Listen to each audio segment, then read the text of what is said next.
April 28, 1945. A humid, iron-gray sky hangs low over the shattered forests outside Fichtenwald, Germany. For the men of Baker Company, 157th Infantry Regiment, the world has shrunk to the mud under their boots and the next skeletal tree line. The war is supposed to be over. Everyone says so. But here, in the collapsing heart of the Third Reich, the beast is still twitching. Every shadow could hold a boy with a Panzerfaust, every farmhouse a machine gun nest manned by old men in ill-fitting uniforms. Sergeant Frank Kowalski feels it in his bones, a deep, weary caution that has kept him alive from Sicily to the Rhine. He runs a hand over the stock of his M1 Garand, the wood worn smooth by sweat and fear. The air is thick with the smell of pine needles, damp earth, and cordite. His squad moves along a railway line that cuts through the woods, a rusty spine abandoned by the German war machine. The orders are simple: clear the line, check for sabotage, keep moving.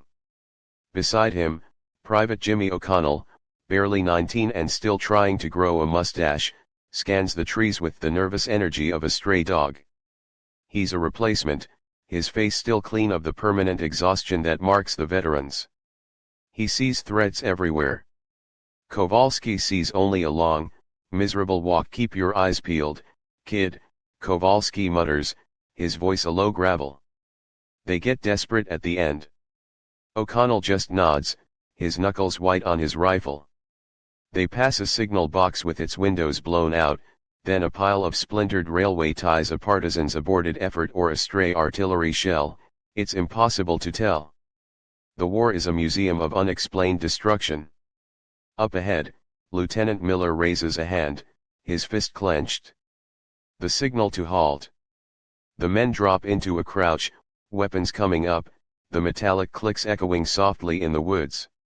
Kowalski squints, following the lieutenant's gaze. Down a short, overgrown spur of track, half hidden by a thicket of young firs, sits a single train car. It's a standard German freight wagon, a Gedeckter Güterwagen, its wooden sides weathered to a splintery gray. It looks like it's been sitting there for weeks, maybe months. It's completely alone, decoupled from any engine, a forgotten piece of a puzzle no one is trying to solve anymore.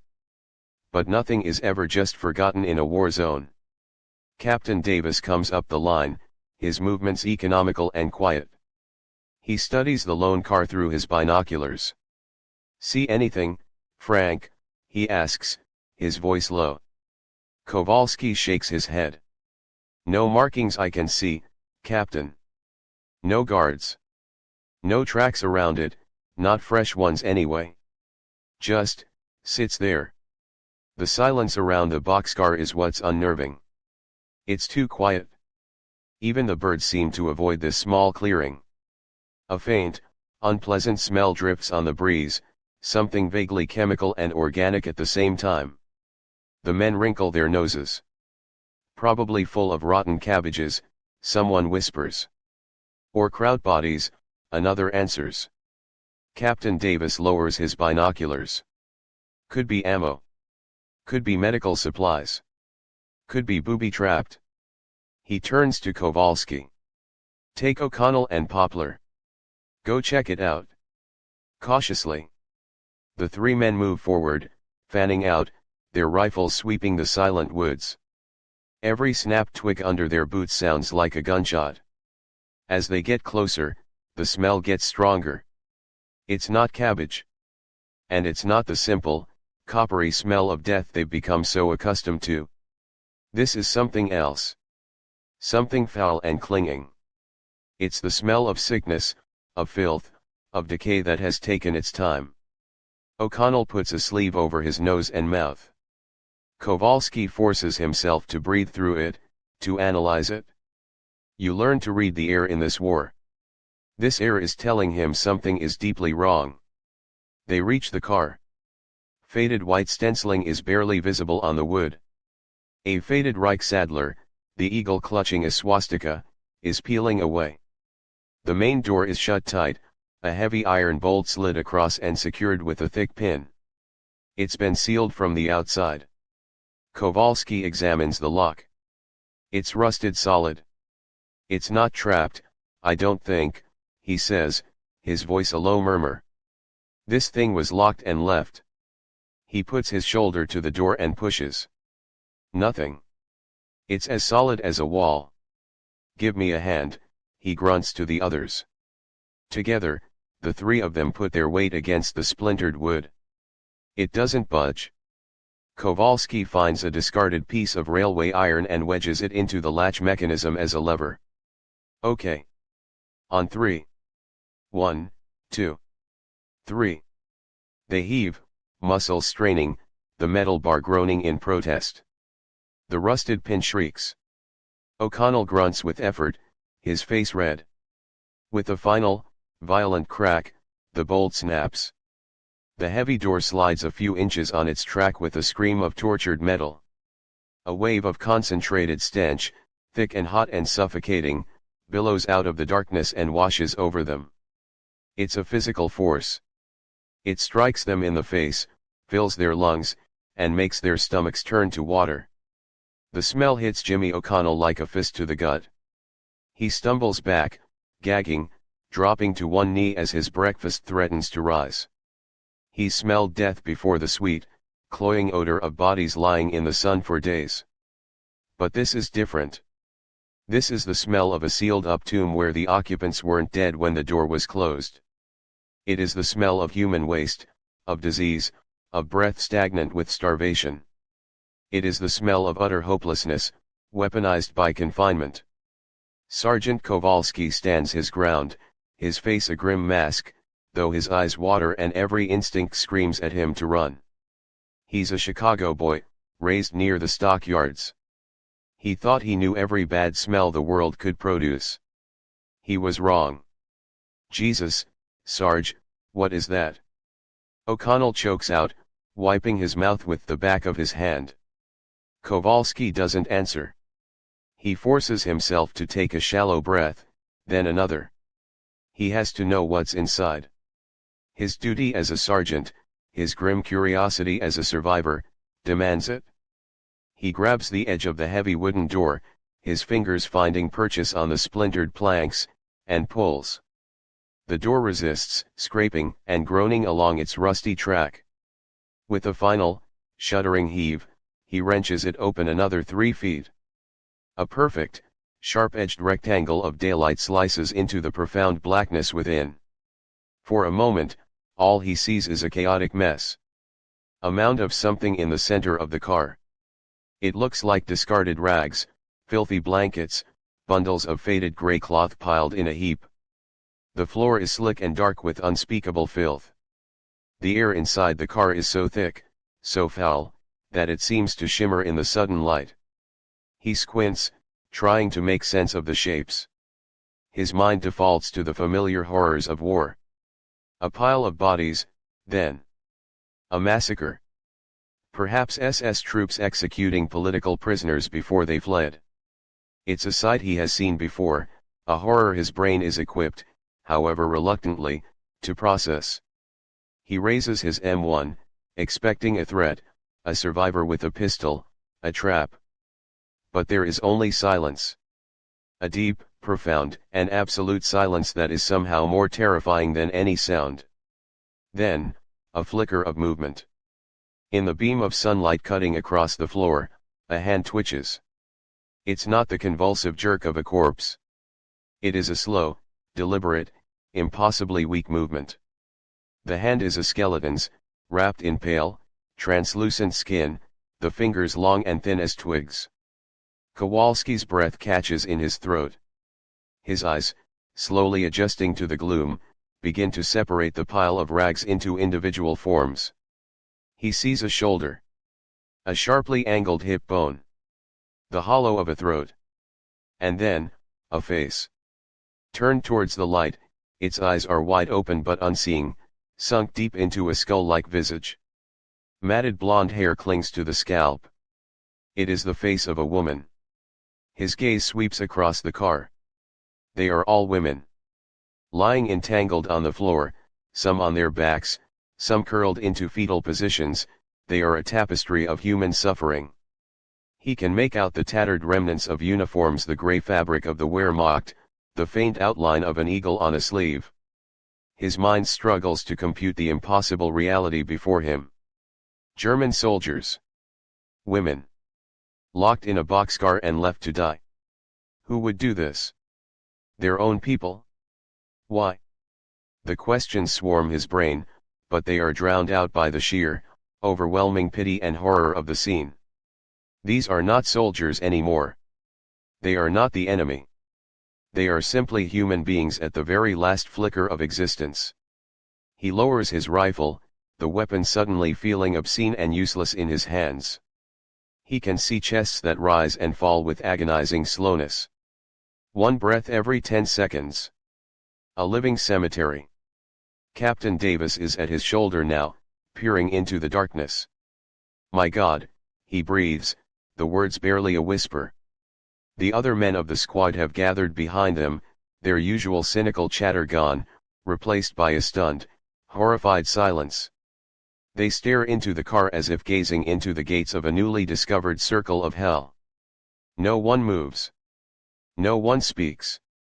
The only sound is O'Connell's ragged breathing. It seems that this is all there will be, the silent tableau of living ghosts and the American soldiers who found them. But then, a sound rises from the depths of the car. It is not a cry or a scream. It is a low, guttural moan, the sound of a body's last protest. And following it, a whisper, as dry and fragile as autumn leaves skittering across pavement. A single, rattling word, spoken in German, but understood by all. Wasser. A pause, a desperate, shuddering intake of air. Bit. Wasser. Water, please, water. They are alive. And they are begging. The whispered plea for water shatters the paralysis that has gripped the soldiers. For a moment, there is only confusion. The protocols of war have no section for this. There is no training for discovering a boxcar full of your enemy, starved to the brink of death by their own side. The men look at each other, then at Kowalski, then at Captain Davis, their faces a mixture of shock, disgust, and a desperate, unspoken question: what do we do? For Private O'Connell, the sound of that voice is a physical jolt. He sees not a pile of bodies, not the enemy, but a single person asking for the most basic thing in the world. Medic. The shout is torn from Kowalski's throat, a raw, cracking command that slices through the quiet horror. Get Doc Peterson up here. Now. The call is relayed down the line, a ripple of urgency spreading through the company. Men who were just moments ago scanning for snipers are now running, their boots pounding the earth, their purpose utterly transformed. Captain Davis is already thinking, his mind trying to wrestle the tactical situation into a humanitarian one. Is it a trap? His training screams at him. Could there be typhus? Cholera? He holds up a hand. Nobody goes in there yet. Nobody. But the order feels hollow, a formality against the crushing weight of the reality in front of them. The company medic, a wiry corporal from Ohio named Peterson, whom everyone called Doc, arrives at a run, his medical bag slapping against his hip. He stops short at the door of the car, his professional composure momentarily fracturing as he takes in the scene and the overpowering stench. Sweet Jesus, he whispers, pulling a handkerchief over his nose. He peers into the darkness, his eyes narrowed. Captain, I don't know what I'm looking at. Starvation, for sure. Dehydration. God knows what diseases. Kowalski grabs his arm. They're alive, Doc. Some of them. They're asking for water. Doc Peterson shakes his head, his mind racing through his limited training. Be careful, he warns, his voice tight with urgency. You give them too much water too fast, it'll kill them. Refeeding syndrome. Their systems can't handle it. It'll throw their electrolytes out of balance, their hearts will just stop. The words hang in the air, a terrible, cruel irony. The one thing these women need most is the one thing that could kill them. The soldiers stand frozen again, caught in a new kind of hell, the hell of good intentions and lethal consequences. But Jimmy O'Connell isn't thinking about electrolytes or refeeding syndrome. He is thinking of the voice that whispered Wasser. He looks at the skeletal hand that had twitched in the light. He sees his own sister's face, his mother's. Without a thought, driven by an impulse more powerful than any order, he unscrews the cap from his canteen. The sloshing sound is impossibly loud in the silence. He steps toward the open door. O'Connell, wait, Captain Davis says, but there's no force behind it. Kowalski watches the kid, sees the determination in his young face, and doesn't stop him. Sometimes, humanity has to break rank. O'Connell kneels at the edge of the boxcar, leaning in. The stench is overwhelming, but he ignores it. He reaches toward the nearest woman, the one with the matted blonde hair. Her eyes, vast and dark in their sunken sockets, slowly focus on the canteen in his hand. They are dull, vacant, but there is a flicker of something in their depths. A recognition. A desperate, primal want. He extends the canteen, but her hand, lying palm up on the filthy floor, doesn't move. She is too weak to lift it. He understands. Leaning further into the suffocating darkness, O'Connell gently cradles the back of her head with one hand. Her skin feels cold, like parchment. With his other hand, he tilts the canteen to her cracked, blackened lips. He lets only a single drop fall. Then another. He can feel the faint, convulsive motion in her throat as she struggles to swallow. He gives her another drop. The simple, profound act is a signal. It breaks the spell of indecision. All along the line, other soldiers, watching this quiet moment of grace, begin to unscrew their own canteens. One by one, they move forward, a silent, clumsy procession of would-be saviors, armed not with rifles, but with water. Doc Peterson is already at Captain Davis's side, his voice low and urgent. Captain, canteens aren't going to be enough. And it's too dangerous. We need to get them out of there, into the fresh air. We need blankets, stretchers. We need real medical supplies, IVs, sugar, salt. My kit, it's for gunshot wounds and shrapnel, not this. He gestures to the car, a sweep of his hand that encompasses the entire catastrophe. I can't treat this. Not for this many. If we move them wrong, their hearts will give out. If we feed them the wrong thing, they'll die. I don't know what the hell to do with them, sir. We're not equipped for this. The captain looks at the car, then at the faces of his men, and realizes the true scale of what they have found. This isn't a problem he can solve with bullets. This is a fragile, human catastrophe, and it has just fallen directly into his lap. The radio crackled with static. Captain Davis held the handset to his ear, shouting over the hiss to be heard by a disembodied voice at battalion headquarters miles away. I have approximately 50 female German POWs. Repeat, female POWs. Found sealed in a boxcar. Severe malnutrition and dehydration. They are non-ambulatory. We need immediate medical support. Doctors, nurses, ambulances, anything you have. The voice on the other end was tinny and confused. Female POWs? The request was so far outside the normal scope of combat operations that it didn't compute. Stand by, Baker 6, the voice said, and then there was only static. Davis knew what that meant. They were on their own. The front was a fluid, chaotic mess, and a boxcar of dying enemy women on a forgotten siding was not a priority. All right, he said, turning back to his men. His voice was firm, cutting through the uncertainty. We do it ourselves. The order was simple, but the task was monumental. Kowalski, get a detail. We need to get them out of that car. Gently. Use blankets as stretchers. Lay them out over there, he pointed to a relatively clean patch of grass under the pine trees. Doc, you're in charge of triage. Do what you can. The rest of you, set up a perimeter. We don't know who locked them in here, and they might still be around. The men moved with a new purpose, the shock giving way to a grim, focused energy. They were soldiers. They were given a task, and they would complete it. The process of evacuating the car was a descent into an intimate kind of hell.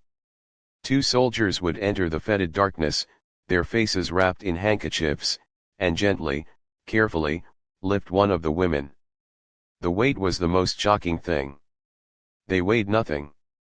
A man used to hauling 100-pound ammo crates would lift a full-grown woman and feel like he was holding a child. Their bodies were limp, their limbs bird-like and fragile.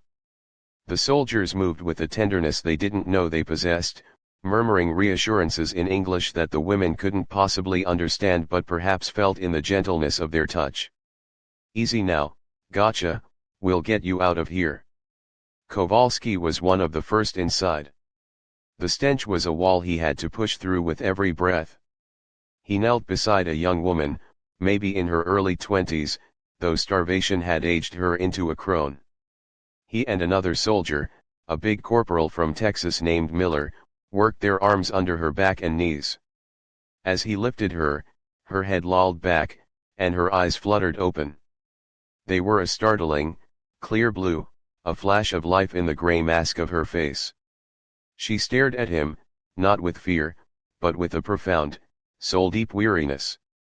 In that moment, the faded eagle on her uniform collar meant nothing. The war, the enemy, the lines on the map, it all evaporated. There was only this, one human being holding another at the edge of life.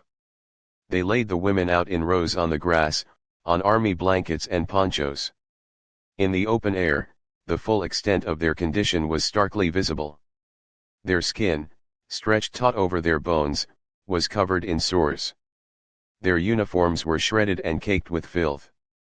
Doc Peterson, his face a grimace of concentration, moved among them, a man facing a tsunami with a bucket. He knew he couldn't save them all. He had to choose.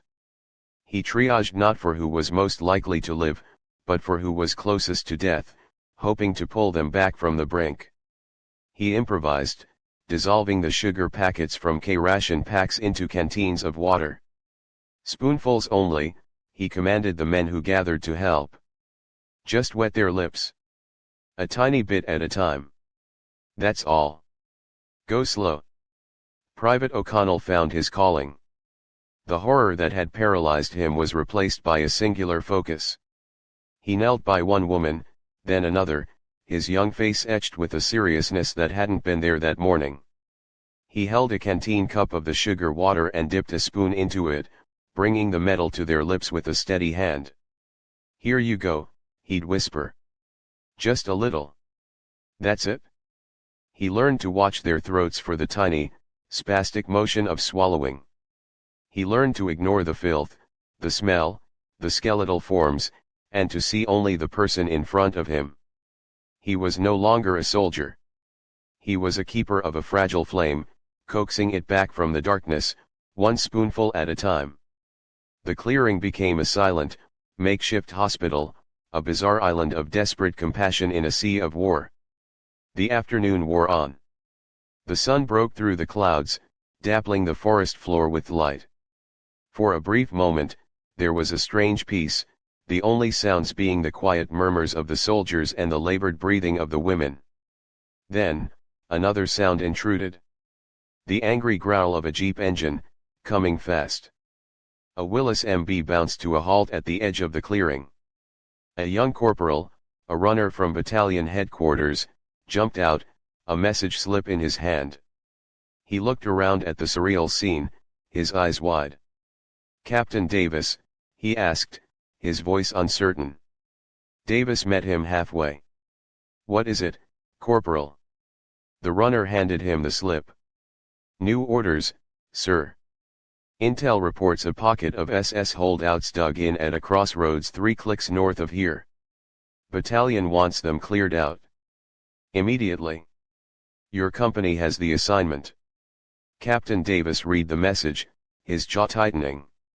He looked from the urgent orders in his hand to the rows of skeletal women lying on the grass, then toward the northern horizon, where the faint, distant chatter of a machine gun suddenly echoed through the trees. The distant rattle of the MG-42 was a familiar sound, the violent punctuation mark at the end of every sentence in this war. For Captain Davis, it was a sound that demanded a response, an instinct honed over 1,000 miles of combat. The orders in his hand were unambiguous. A threat had been identified. His company was to eliminate it. But as he looked back at the surreal tableau his men had created, a field hospital staffed by infantrymen, their rifles leaned against trees while they knelt to spoon sugar water into the mouths of their enemies, he felt the crushing weight of an impossible choice. 3 clicks, he said to the runner, his voice dangerously low. You see this? You see what we have here?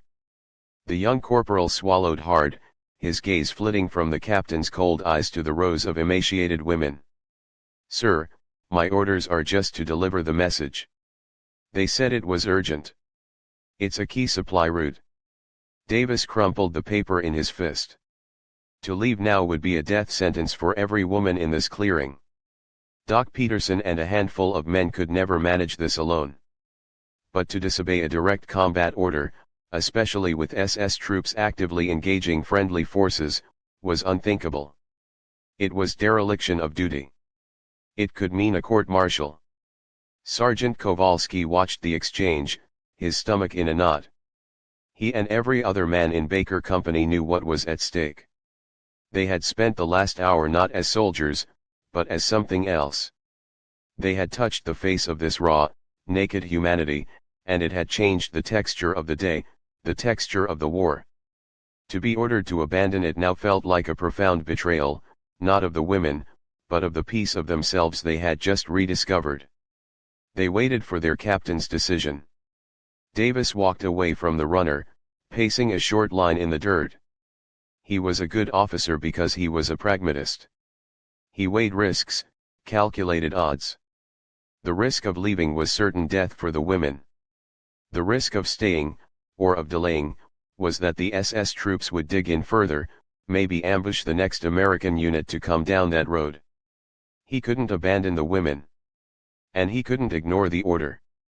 So he did the only thing a good officer could do when faced with 2 impossible options, he made a third. He strode back to his men. Miller, he called out to his 1st platoon lieutenant. You're with me. 1st platoon, gear up. We're moving out in 5. Then he turned to Kowalski. Sergeant, you're in command here. You, 2nd platoon, and Doc Peterson are staying. Your mission has not changed. He looked Kowalski dead in the eye, his own gaze hard as granite. You keep them alive. That's an order. It was a massive gamble.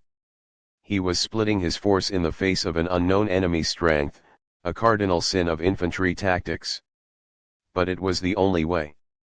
Kowalski simply nodded. Yes, sir. There was nothing else to say. Minutes later, Captain Davis and 1st Platoon disappeared into the trees, moving north toward the sound of the fighting. A tense silence descended once more on the clearing, now punctuated by the growing sound of distant battle. The men left behind with Kowalski barely looked up from their work. Private O'Connell continued his methodical rounds, his world shrunk to the spoon, the canteen cup, and the face before him.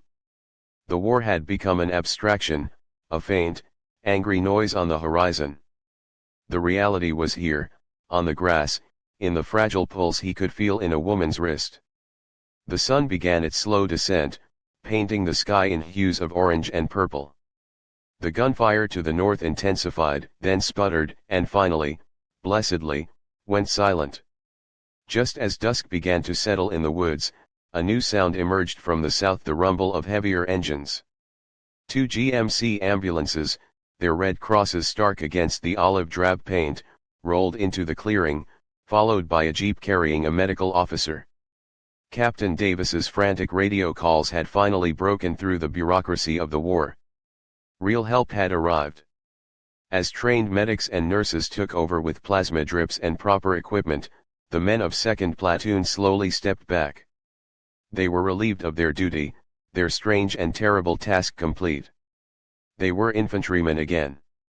Kowalski stood by the now empty boxcar, the foul air still clinging to the wooden interior. He watched as the last of the women, now stabilized and wrapped in clean blankets, was loaded into an ambulance. He looked at his own hands, caked with grime but clean of blood for once. He had come to Germany to defeat an army, to tear down an evil empire. He had done that. But on this day, on this forgotten railway siding, he hadn't defeated anything. He had saved something. In the encroaching twilight, Frank Kowalski realized that sometimes the greatest victory in a war is not found in the battles you win, but in the humanity you refuse to lose. The war would be over in a week, but the profound, echoing silence of that train car would stay with him for the rest of his life.